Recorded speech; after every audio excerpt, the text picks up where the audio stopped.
I'm the one who drives the bus. Like, sorry, like you can't have these things your own way. Yeah. You need to have it the right way. And I'm the one who knows the right way. I'm the technician. Yeah. Besides being the artist. That's Yeah. why I studied so many years about concrete and epoxy adhesives and epoxy grouts and expansion joints and all the features that are behind what's happening with my mosaics. So I'm the one who dictates, okay, this is what's going to happen because, I'm not leaving any stone unturned. I'm crossing every T's. So I'm the one who drives. And then if you don't understand that, well, I'm sorry, this is not happening because I don't want to have a $750,000 failure. I don't want that.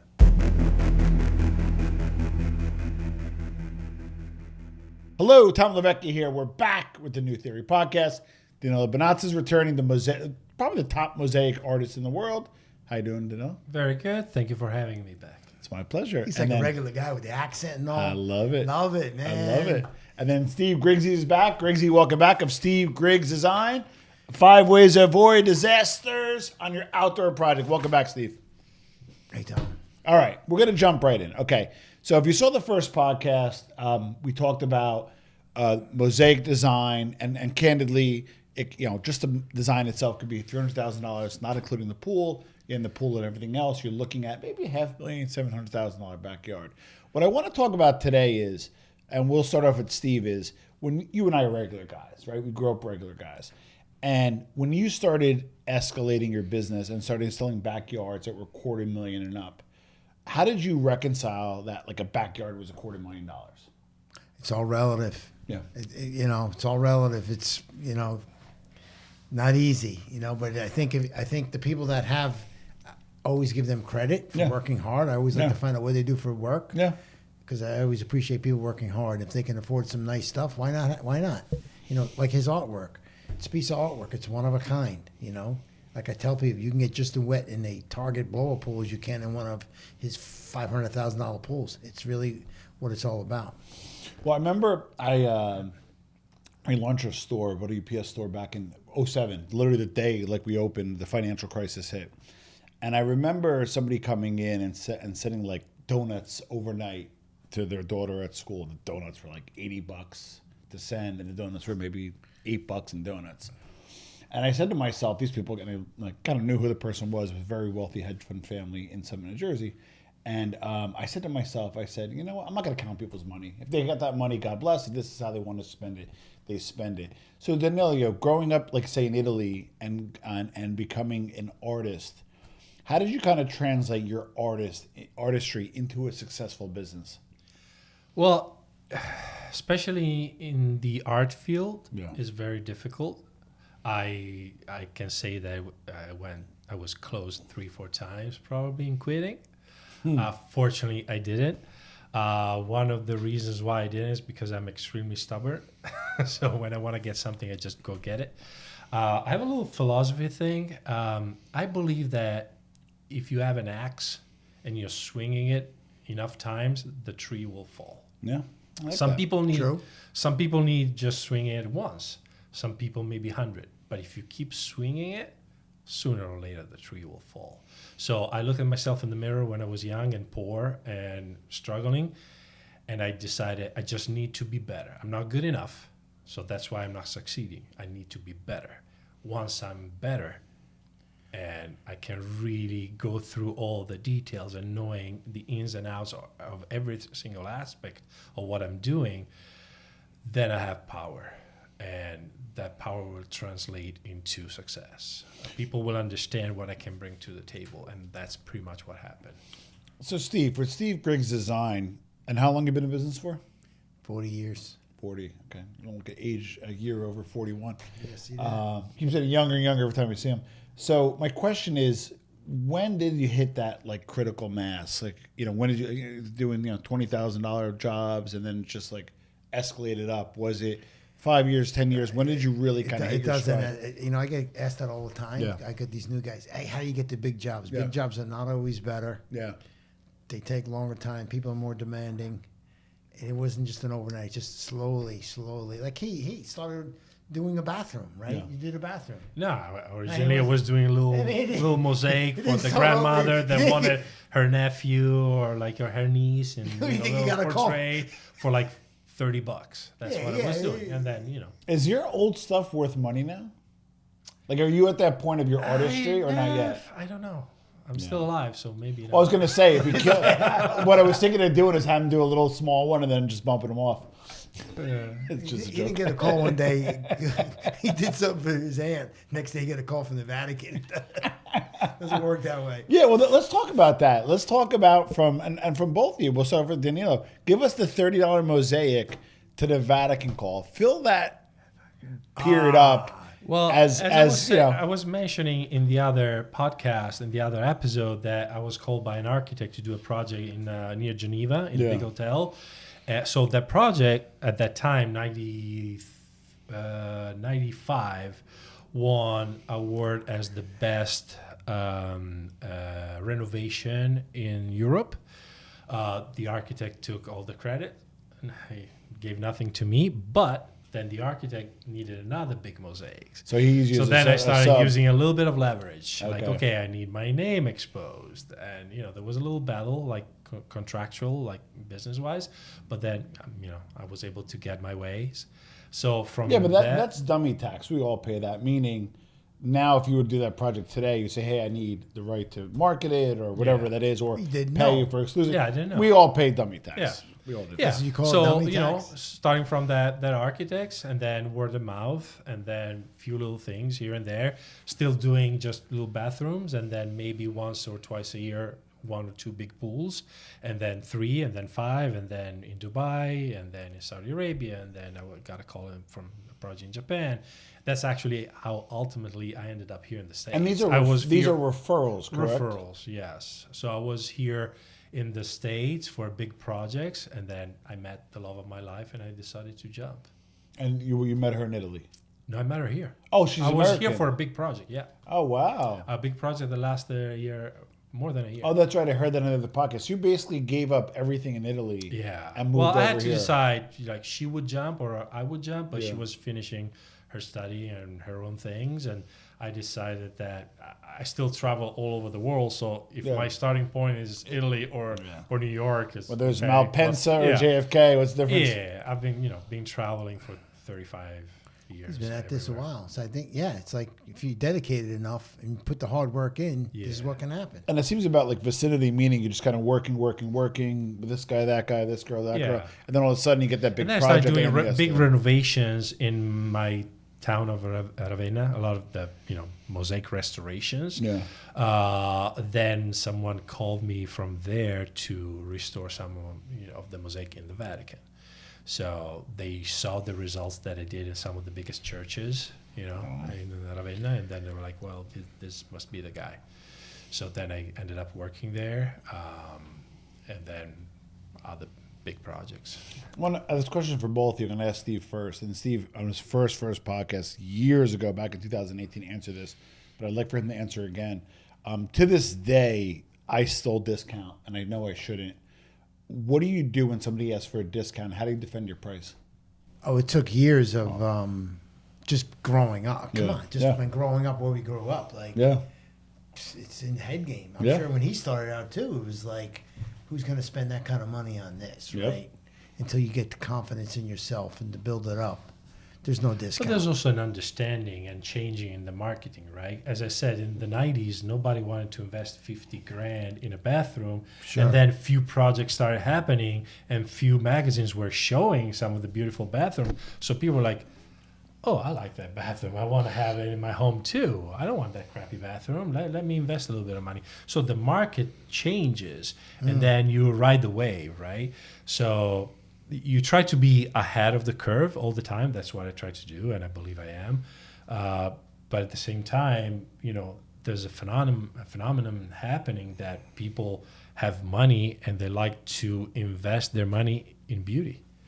So you want to have a beautiful home. Why do you want to have a beautiful home? Because you enjoy it. You have fun with it. You spend a lot of your time in life with the people that supposedly you love, hopefully. That's why you want to be surrounded by beauty. That's the whole point. There's an abundance of money out there. So why though, and I didn't ask this on the first podcast, but I was thinking it, why pools? You could just went straight artistry and probably sell one painting for 10 million or one mosaic for 10 million. Correct. Yeah, why pools? That's true. Yeah. One of the most beautiful thing about my job that I love the most is the fact that my clients, after they have their pool, they enjoy it. So it's a functional art that actually people have fun with it and not just looking at it. So when I go back to one of the countries that I did one of the projects and I'm close by one of my clients, I always give a call and they usually invite me back and I see them having a party in one of the pools that I created, and that just makes me happy. Wow. And happiness is like, what's better than happiness? Nothing. So Steve, for those that are watching, and we try to give pearls and advice to people growing their own business, why work in the luxury segment? Like I said, I've always I'm part of my UPS store in a wealthy area. I've sold aesthetic devices that were cash paying for mostly wealthier people. Some of those people are a little different, and people don't get into that kind of space enough. What advice do you have for somebody they're doing what they're doing, but to be a premium player? What advice do you have for them to become a regular player, to sell as a premium player in their space? Just do quality work and always do what you say you're going to do when you say you're going to do it. Don't BS anyone, right? That's kind of how it. But what do you do if, like, let's just say you decide to do quality work, you're more expensive, but you don't have the cash flow, or you just don't have enough demand yet? Like, do you maybe like bartend on the side to get it going, or do you maybe do some free stuff for PR? Like, what do you, I want to get from a young guy, for a young landscaper. I help a lot of young landscapers from all over the country. They're just young guys starting out in the business. How do you get the big job? Just do what you say you're going to do when you say you're going to do it, even if it's planting 3 flowers. And then over time. Yeah, it just takes time. It takes years, man. I've been doing this 40 years. It's not like it happens overnight. Yeah. And just slowly. And then you also, and I'm going to say probably the last 2 or 3 years, you talked about getting serious for social, but now you got serious about social. What made you get serious? And how you got to change with the times. Yeah. You know how many people I talk to that just say, "Oh, I don't do email." Like, it's 2024. Yeah. Like, okay, don't do it. See ya. Like, it's all that stuff, right? So that's why we come to the podcast. That's why we do social. That's why he does the Instagram. Yeah. You have to do it. But one of the things is, and I'm going to quote you, Steve. Show me the money, right? Meaning, when we used to work together initially, you were very big on, like, not instant gratification, but return on investment. But you changed your mind frame to having a long game in social. How did you change that mentality first? Because it's not easy for guys like us to spend thousands of dollars to get no business from it, right? Now you're getting business from it. You're meeting guys like Danilo. You're getting a lot of press. How did you change that mentality, and what was the result after you changed that mentality? Oh, it was a lot of work, Tom. Come on, we had to write the book. You were helping me with the book, promoting the 2018? Yeah, it was a long time. So it's just keeping grinding on it, right? Yeah. It's a long game. It's not an instant overnight success. Nothing is, right? It's still like an instant. I'm from New York, man. We want everything done today. That's right. So Danilo, how have you done with social? Has it, because you're a very boutique, you sell to the tip of the spear, the wealthy of the wealthy, but you also need a social presence. How are you, happy with your social? What have you done with social in terms of strategy, and how do you use it to kind of get awareness for your business? To be honest, I came very late in the game. Okay. Because, again, I'm not just a salesman. I'm mostly a mosaic artist and installer. So I'm on my knees for 14 hours a day installing the tiles that I produce. So you're not in running my workshop. around doing the margarina? Yeah. I don't spend a lot of time in my office. Most of the time that I spend in my office is at night, where I'm designing the things that I will produce in a few months. Yeah. Interesting. But during the day, I'm on the job site, mixing thin set and concrete and installing my mosaics and cutting glass and with a grinder and everything else. Getting dirty. Did you ever think of, just spitballing, did you ever think of documenting that? Like, I'd find it interesting of, like, just him, like, just putting the mosaics in, how he does it, what's his process. I want to hear great this guy didn't show up. I like the reality of it. Did you ever think of documenting your journey? I was proposed a few years ago to create a show about me. Oh, wow. But it was scripted. It was not real, I believe. Yeah. So it was like drama oriented. So I turned it Shocker. down. Yeah, I turned it down. I understand that that's what they need for the audience, probably. But Got it. Anyway, yeah, sure. It's a possibility. I already thought about it. But at the same time, there are some proprietary technique that I invented that I don't want to share. Yeah. At least I'm not ready yet. That's true. Maybe one day when I decide, okay, I'm done, let's just spread the word to the new people. But right now, I definitely have a few things that I'm just probably the only one that knows how to do it. Yeah. So, that's the whole thing. But talking about the business side of things, it grew naturally from little projects, little designs, and then better and better and better. And then, you try always to outdo yourself. That's all right, we're gonna put you on the spot. What projects have you done that are notable that you're allowed to talk about? Unfortunately, there's a lot of NDAs, but for sure, maybe I shouldn't mention the name, but one person that's the very elite of the Russian government. Mm-hmm. One that's the very elite of the American government. Interesting. A lot of celebrities. And then, as I mentioned recently, a famous billionaire, Michael Loeb, who's the person that a character in the series Billions was based off. He also gave his property to the show to show in the show itself in many episodes, and actually redid his pool that was featured in the show many times. It came out like beautiful project. He was so happy that at the end he insisted to have my name in the pool, so I signed the pool with mosaics. So there's my name featured in the pool. I have to rewatch that episode. I got a question for him. Well, no, sorry. The pool is not featured there yet because I just finished it. Okay. So the show, I believe, already finished the 7th season. I don't know if they keep going or if that was the end of it. I think they ended it, but nevertheless, I saw the house that was featured. So the question is for him: these people that do these type of pools, how many of them like to show it off? You can't just say. Yeah. Come on, why are they? Yeah, all of them. Of course, they want to They're have. flexing. They're flexing. They want to have their people over having parties. Sure. I just did. I participated in a big party of Michael Loeb at the end of June. Yeah, they wanted to have the big shot there. 900 people. 900 people at the party from all over the world. Other billionaires and some wannabe. You gotta go to Michael Rubin's party. That'd be pretty dope. So, and I did the presentation on stage. Talking about the pool? He introduced me talking about the pool. I also he wanted one of my art pieces that I presented. Did you I ever created Van Gogh Starry Night. Did you get any jobs off of that party? Not yet, but Okay. I definitely got a few contacts. One of the major one is the owner of probably one of the biggest yacht building companies. He's out of Germany. He's not Greek. No.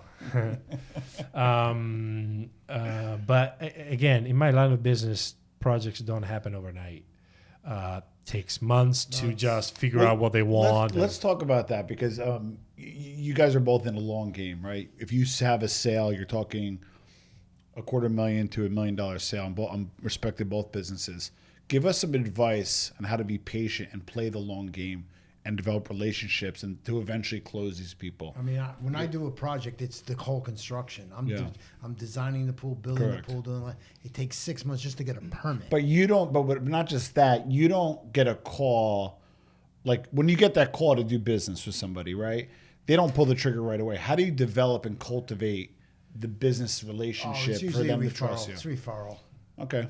So these are people trusting you because they referred somebody else. Most of my, I'm sure, it's referral. Most referral. They're not like Googling. But what I'm getting at is there was, let's call it the client zero, that was first started referring. Oh, how to long you? does it take to? Yeah. How did you go with cigars? Did you drop off your book? Like, how do you develop the relationship to build the trust with that client zero? So now they trust you enough to take that leap of faith. I've done that one on the book right here. This was the first big job, right? And we're still friends 35 years later, right? He doesn't live there anymore, but 35 years, still friends, right? Yeah. So it's really developing that, keeping in contact with the clients, treating them right. If they need something, take care of them. I'm sure when he does a mosaic pool, if I get a call back from a plant dying, I got to go back. Yeah. I'm sure he doesn't get many callbacks for, I don't know, once it's in, right? Like, you shouldn't have to go back and fix a tile. Do you go back and fix a tile? Yes. Is my tile chipped? Like, Yes. Stop It it. can no, absolutely. It what can can go happen. wrong? It can It was happen. over- it You know, can a happen? couple of times, like a few months ago, one of my clients had workers in the property and they dropped a couple of hammers and broke a couple of tiles, and he called me, and obviously that pool was made 7 years ago, maybe fix it. 9. You don't say, I'm going to come And, and charge yeah, you you know, $8 to come back and fix a tile. Depending, obviously you have to take a flight and overnight and hotel and all that stuff. That's expenses that it's not my fault, so they need to be paid for. But you evaluate every situation and then you make the call. I try to make the clients happy, and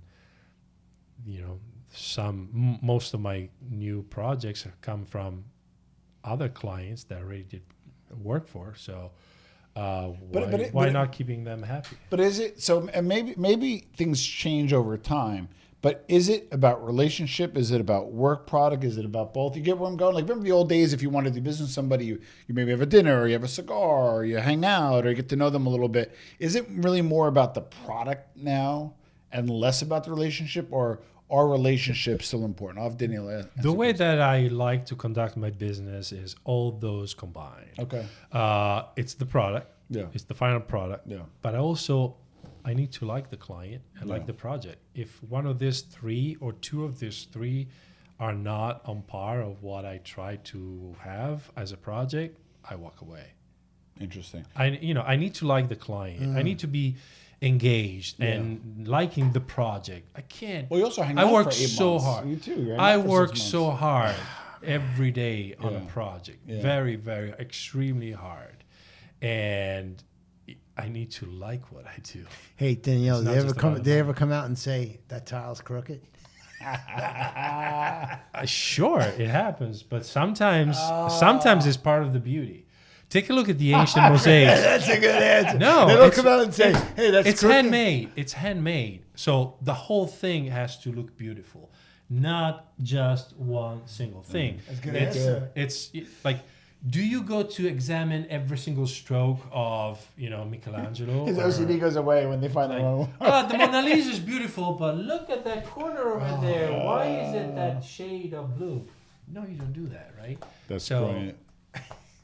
That's the best answer I've ever heard. Steve, when do you say no to a client? Big money waving in front of your face. You need the Man, money. this You is got a a good- wife. You got kids, or you got a husband. You got kids. They're waving the money. It's a profitable one. But when do you say no? Now we're transitioning from the art to the business Yes. side, because it is a business, my friends. You are not a non-for-profit. You got to make money. You have payroll. You have overhead. You have insurance. I mean, it becomes a whole thing. But When do you say no? Sometimes you don't know until you're too far into the weeds. That's the problem. I don't know about you. Like, if you're already in there saying, why did I take this job? It happens. Yeah, it You happens, especially in the past. That's why I try to avoid it now. You know what I notice, and tell me if you guys feel this way, is in for some reason people think media is free and marketing's free. So they'll ask for like discounts and to be just supply and demand. So I'll give a deal if I'm not busy, if our staff's not busy, because our jobs are not much different. I got a marketing back end that I need to keep feeding the meat, right? Sure. If they're not busy or they're not working, we're not producing revenue. So there might be times that I'll just break even just to feed the beast, right? Similar to your crew, they can't sit around, right? So my point being is sometimes I notice when I get somebody who wants a discount or wants a deal and it doesn't feel right, but I have to do it. You don't have to do it. 11 out of 10 times it turns out to be bad. Oh, yeah. You agree? Totally. And you have that feeling, Don't do it. Well, it really depends on how you position yourself and in what kind of situation you are. If the deal doesn't feel right for me, you don't do it. I go on vacation. I think he's more of a, forget the artist, I think he's more of a marketer than he really thinks he is. More than he lets out. I said, why don't you mass produce it? No, I can't. Like, that's the whole idea of it, right? Like, No, I actually do it. Like, okay, this project is not for me, and I have an opening. Tell us about your arm. I have an opening for a month. I tell my wife, why don't we go on vacation in the Caribbean? We can do it. If we couldn't do it, I had a time in my life that I definitely couldn't do it. I had to decide which kind of sandwich I could eat, or maybe I cannot eat a sandwich today. Maybe I should save. No, but what I want to know, and I want the audience to know, was it a mental shift, and then and like everything changed. You sucked it up, and it changed over 3 years, or you just punched your way out of it. No, gradually. It happened gradually. The more you are in a favorable position economically, but also stability, also mentally, you can say no. Then you can afford to say no. If you cannot afford to say no, you say yes. I feel like I'm too old, like meaning, like when I get a gig, don't get me wrong, I do say no, and if it's not profitable, I'm not going to do it. But I sometimes give discounts when we're not as busy. I guess I need to look at why we're not as busy. Does that make sense? Like diagnose, we're not as busy. Yeah, you gotta fill up your pipeline. Yeah. Well, how do you you're in a multi-million-dollar business, how do you fill your pipeline? Because it is a business. How do you fill your pipeline for your business? Like, how do you fortunately, develop it? I have more projects requests than I can fulfill on average. But right now, actually, I'm in that kind of situation because I'm trying to get more projects near home because my family situation changed since I have a little kid now. Yeah. So, sometimes it happens that I have 3-4 weeks that I don't do anything. And again, I enjoy my family. I go on vacation, or I try to focus more on the next projects and try to develop new things and think about social media strategies, or maybe try to meet the right people. That's actually, I had a little bit of time when I came back from a project in Tennessee.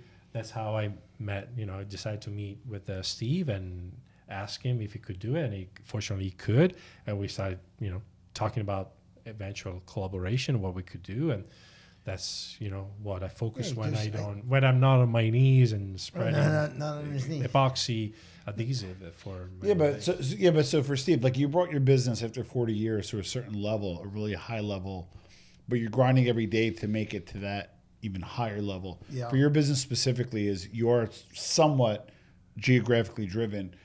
Do you want to go deeper and wider in this tri-state area, or do you want to fly out to Palm Beach? Like, what's your strategy for growth? As I'm getting older now, the kids are growing up. I'm in the opposite position. You can travel. He wants to stay home, and I like to travel more. Yeah. So it's a different. But think about it. What he's up to. He get to travel all over. Now he has a son. Now it's not about him. So his priorities have changed. Yeah. But he's in a good position to. But you see the difference, though, even versus 30, 40 years ago, 20 years ago. It was about kind of the job first, right? Mm-hmm. And then you kind of put family second. And then a lot of those people became successful, but they got divorced or they had problems or whatever that is. I like the fact that the pendulum swing the other way, where we care about our family first and then we put our jobs. You know what I mean? Yeah, like I was always at my kids' games. Yeah.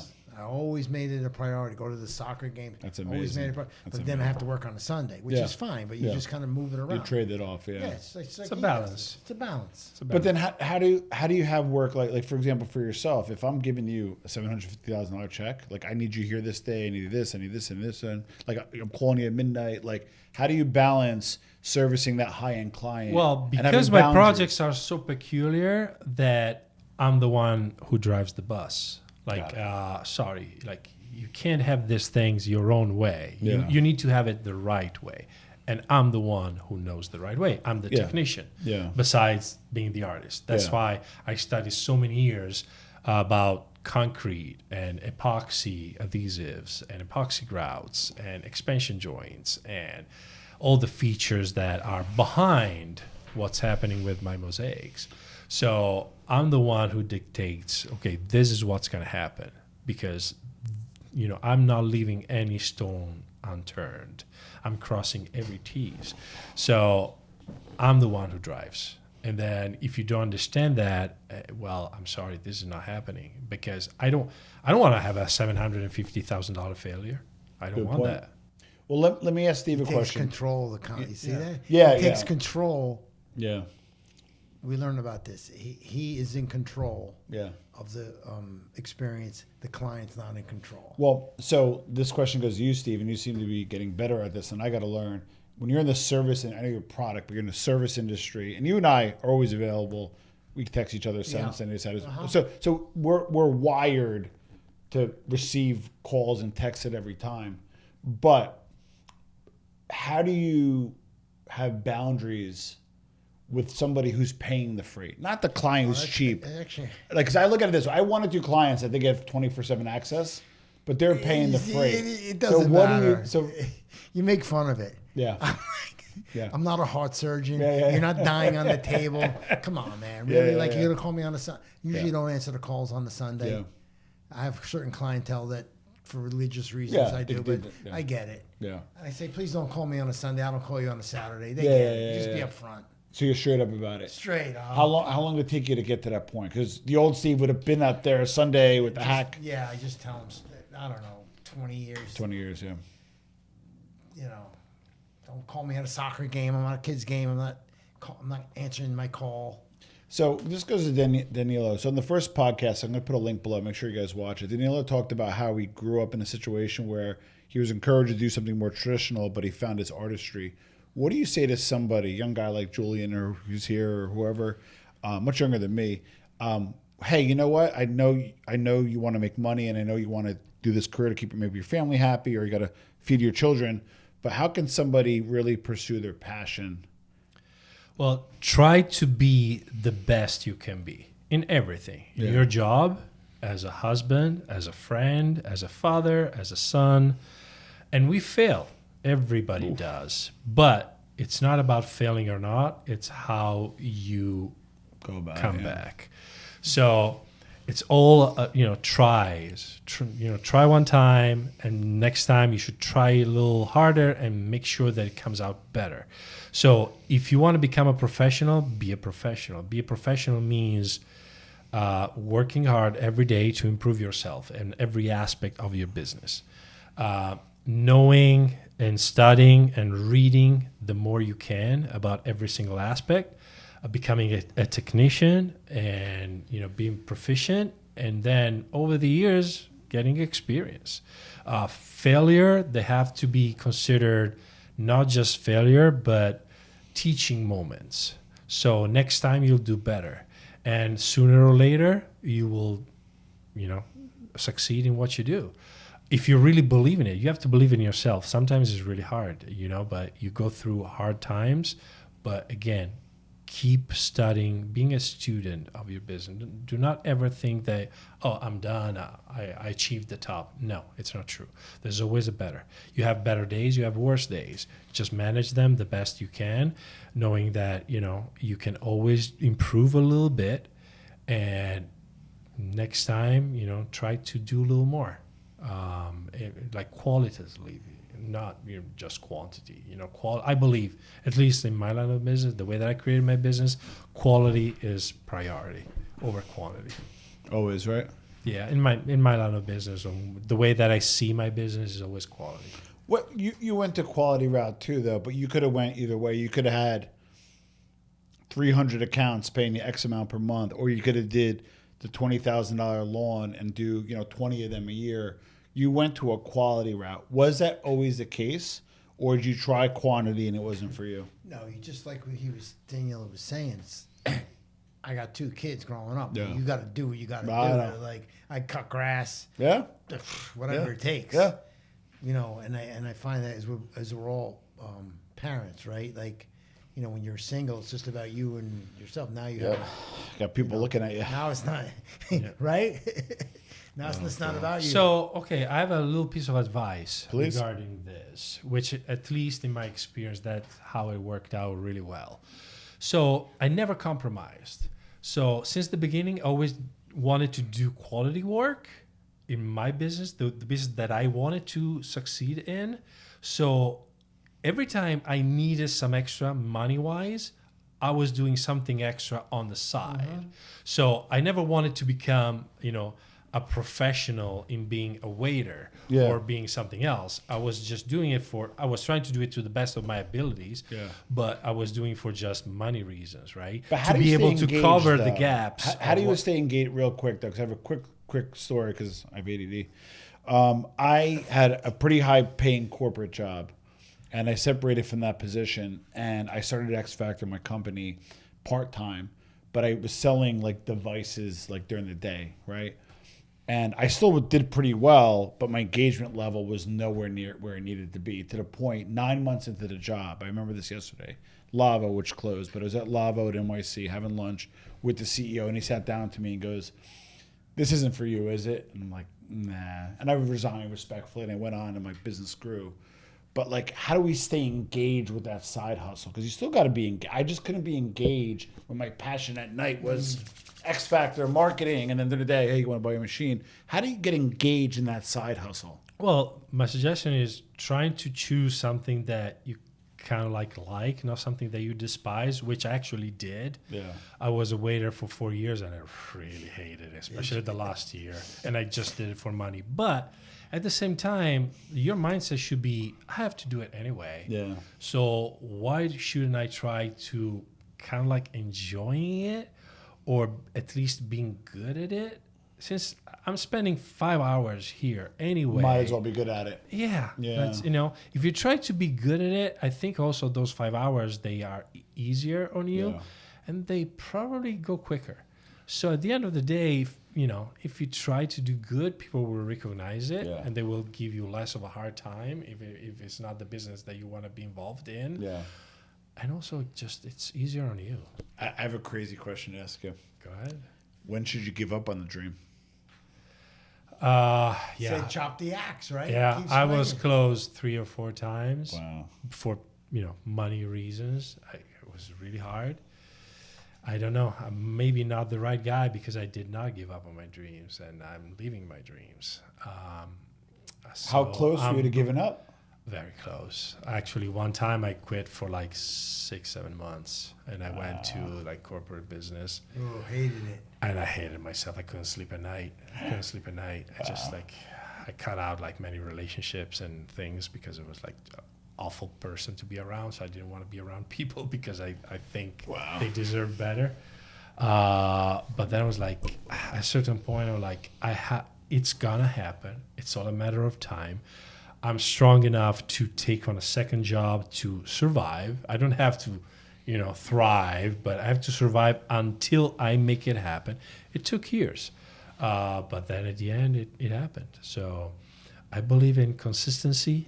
And again, if you have the mindset of, yeah, there are bad moments, but I can go through them and I'll come out better as a person and as a worker, and I'll be stronger. And you know what? This time didn't go my way.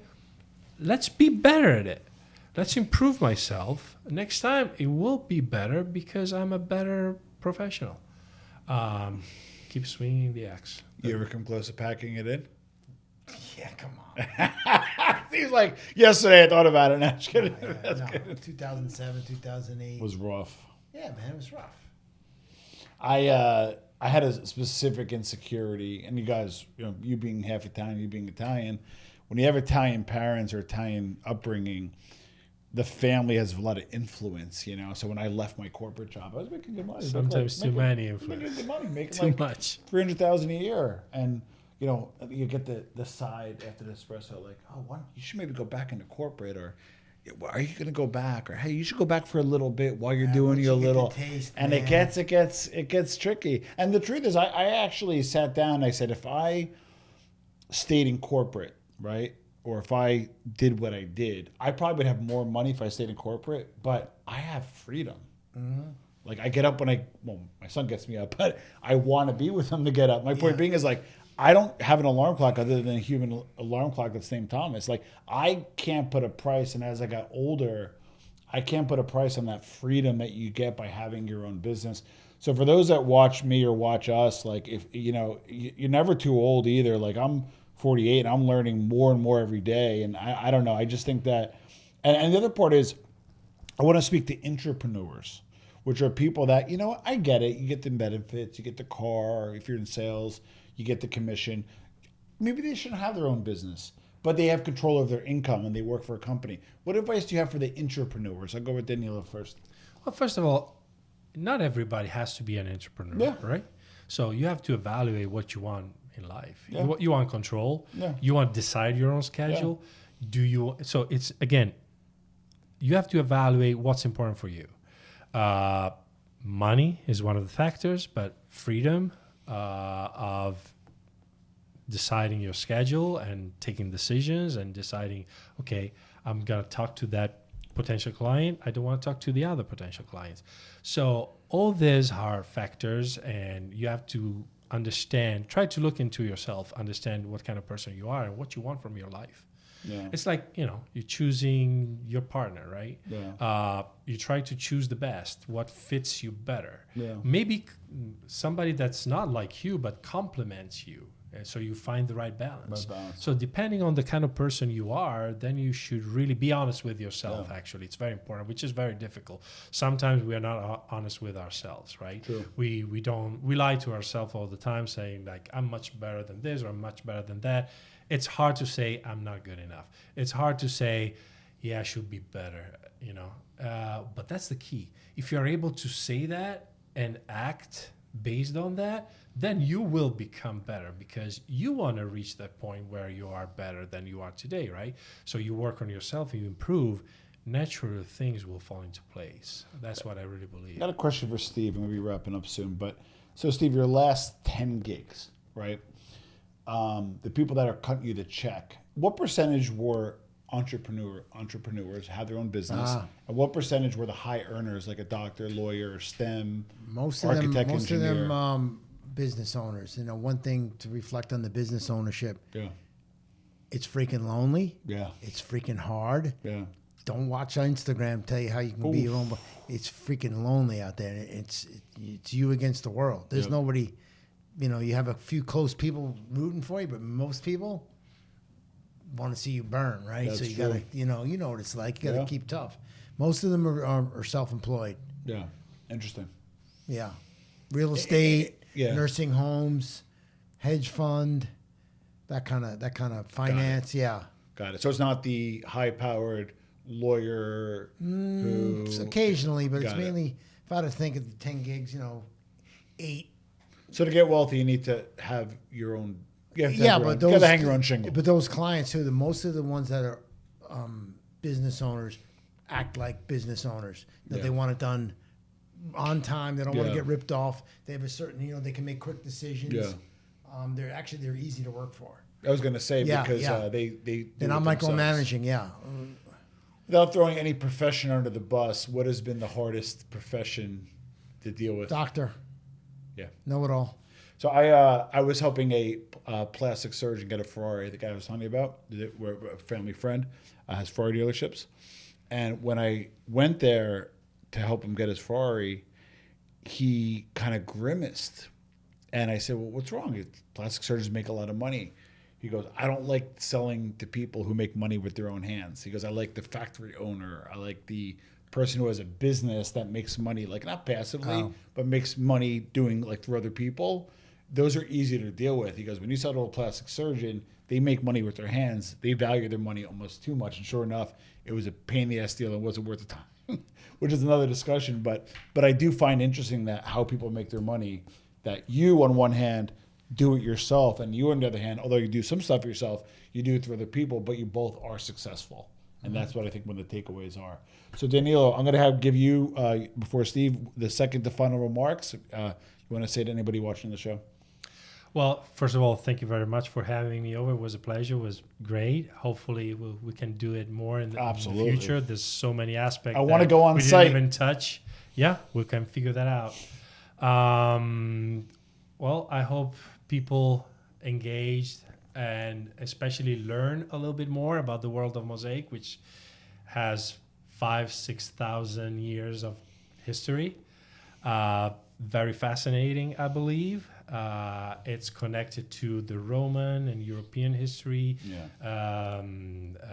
East Asia.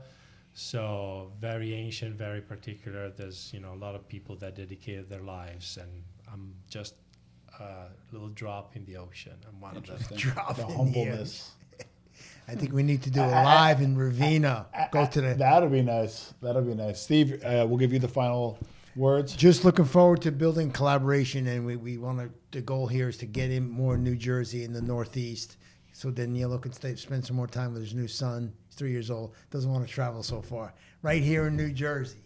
So what I'm going to ask is, for those watching, and candidly, if it's way out of your price range, we all some wealthy friends. Send it on to them. Let's get these guys some business because they deserve it. They're feeding their families. They're doing some cool stuff, and they're doing some great artistry. So thank you guys both for coming on the show. Thank you so much. It was a pleasure and an honor. Thank you, Julian.